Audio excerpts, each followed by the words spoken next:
So, as of about 20 minutes ago, I had no idea what I was going to talk about.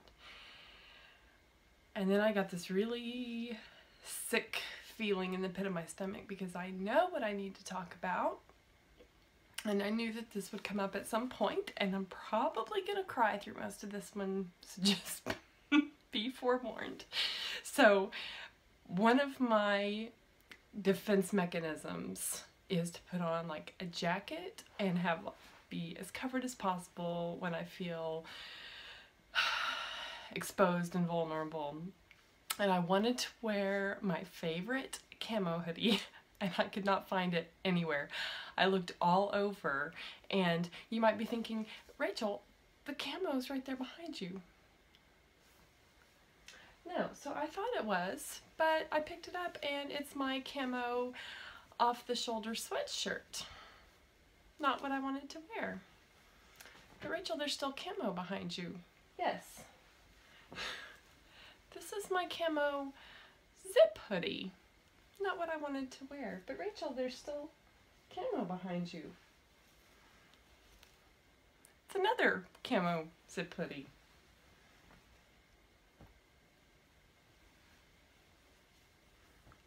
This is close, but it has no sleeves.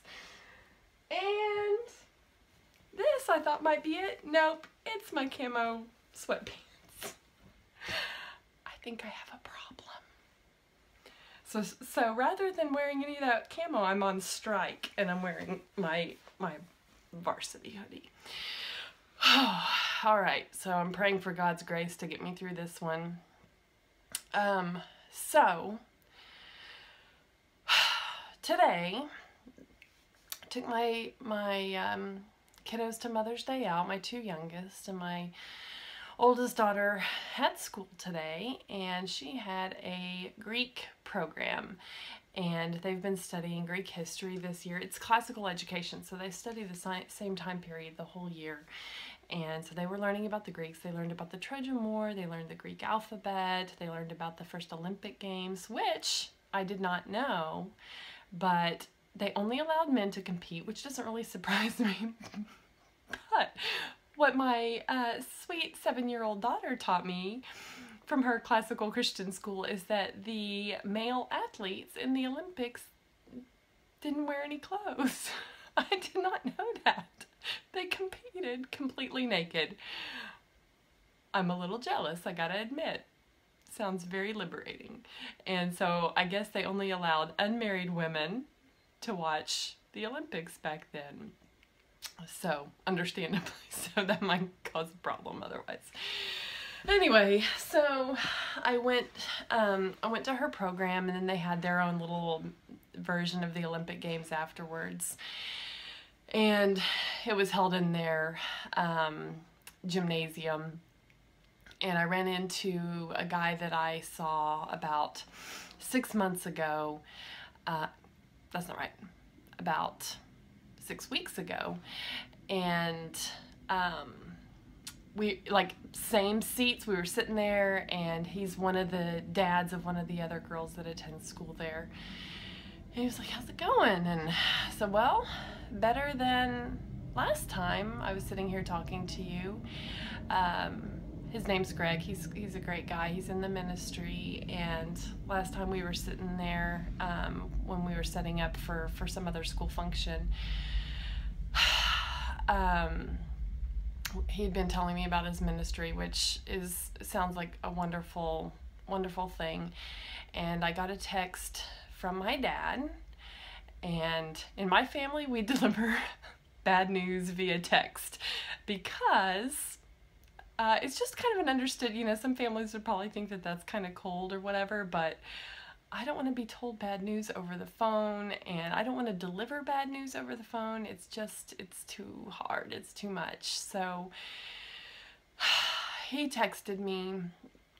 It was December 8th, and told me that the previous night, December 7th, that they had found my uncle dead. And he gave a little more detail in the text, but it wasn't that much detail. My uncle was only 58, never married, no children, and he had moved back home when my grandparents' health was failing to take care of them. He had been teaching elementary school for years and was burned out, as you know, anytime you do a career for that many years, he was just burned out. And so he moved back home to take care of them because, I mean, he had such a heart for his family, and he loved his parents so much. So he moved back home, got a part-time job at the school that was literally like, a half a block away from where they lived, and took care of them for a couple of years until they both passed away. My grandma passed away in August, and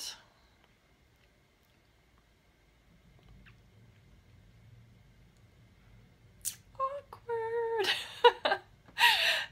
After they passed away, he had dealt with depression his whole life. I didn't know that.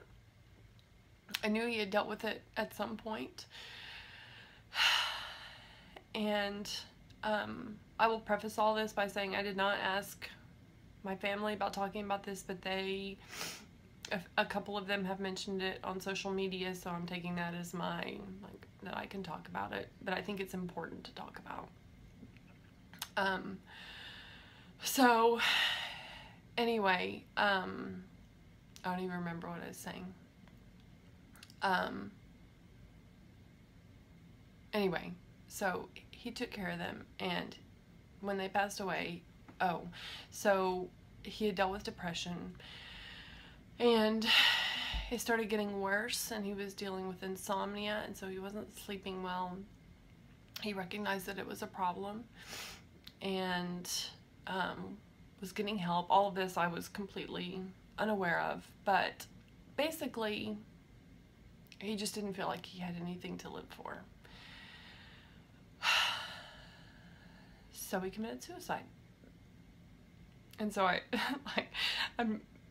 as soon as I got that text from my dad, I told the guy I was talking to that I had to leave. I'd gotten some bad news, and I read the text, and it was one of those things where it didn't specifically say, and so I texted, or I think I called my dad, and I specifically asked him if it was suicide, and he said yes. And I was like, okay. And but I talked to him a little bit about it, and it was a pretty crappy day. And it was just, when something like that happens, I don't know, this is the second time that I've dealt with suicide. First of all, around the holidays, and second of all, of a relative that I was pretty close to. He's not, we wouldn't call just to chat, but I loved him so much. And the reason I'm bringing this up is because part of, in addition to the depression, which is huge, I believe part of what contributed to his depression was fear and not having a sense of purpose anymore. He had invested everything into taking care of my grandparents and would have had it no other way. But once they were both gone, he didn't want to be a teacher anymore.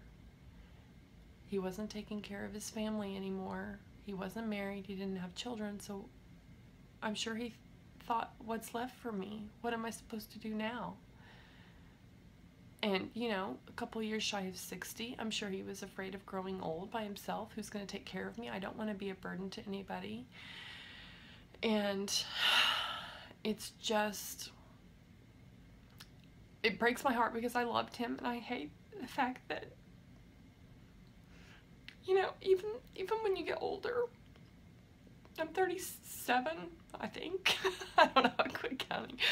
But even at my age, like, I still kind of feel like a kid sometimes. And I think no matter how old you get, like, your body looks older and your mentality may change. But, like, I'm sure he still felt little and scared and just wanted his mom and dad. And didn't know what to do. And who is he supposed to ask? And, you know, he was very close with my dad. He loved his siblings. And I asked to read the note that he left, and it was, I'm glad I did. My dad sent it to me, and I was at community group with my church family holding this sweet little newborn baby, a new life. As I was reading it, I thought that's the perfect way to read this, is holding a new life. And so I read it. And it's just, man, it's hard to talk about, but I think it's important to talk about because it is so important to find your purpose. I don't know if teaching was his calling. I don't know if teaching was his purpose. I don't know if that was what fulfilled him. I'd like to think that it was. And, you know, at some point, I don't know if when you do what you're called to do, I don't know if that's something that you're called to forever. I don't know. I don't have all the answers, but I do know that he felt that he didn't have one anymore. And so it's just, sorry, runny nose, gross. I'll swipe it on my pajama pants.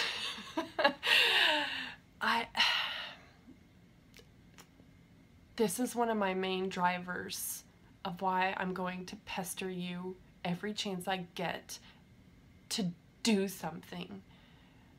Figure out what your calling is and do something that fulfills you.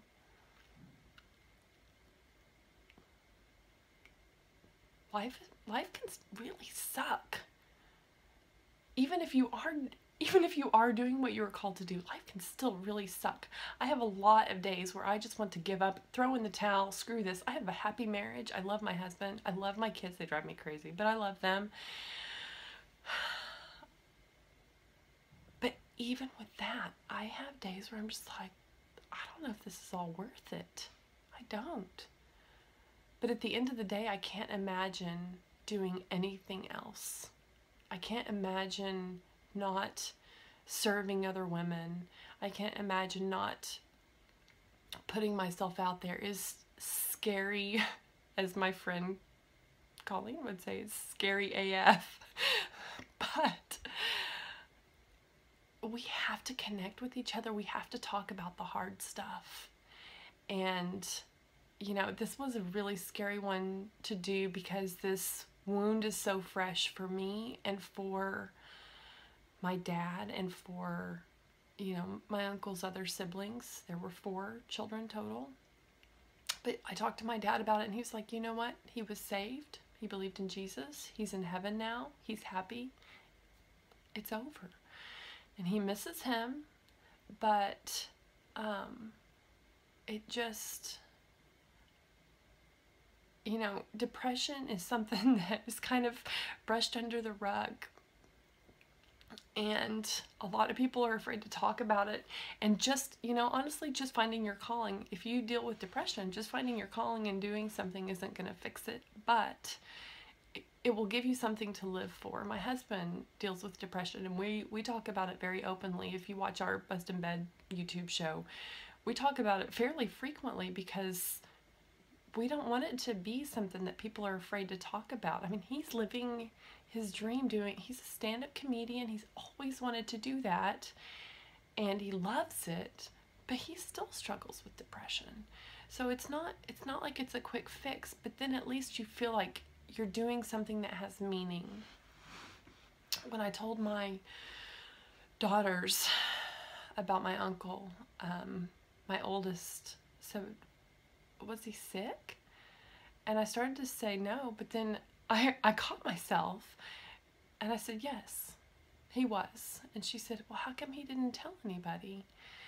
And, you know, it's hard to talk about something like that in an age-appropriate way with someone that young, but I wanted to be truthful with her in a way that would set the tone, set the stage for a meaningful conversation when she's a little bit older. And so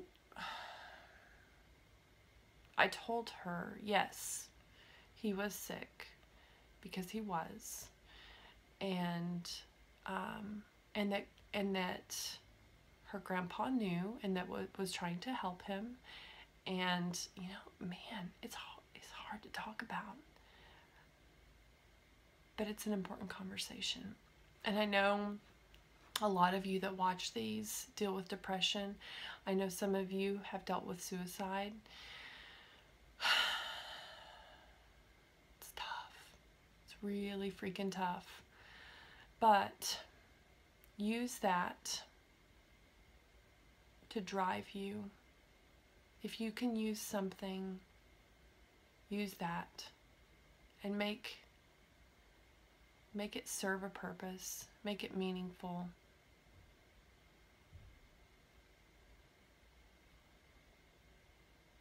I don't know.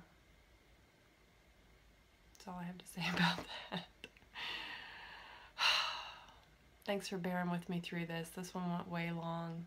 I'm going to try to edit it down a little bit, but if it's long, it's long. So, anyway, I'll try to keep the others a little shorter. Thanks for hanging with me. Talk to you tomorrow.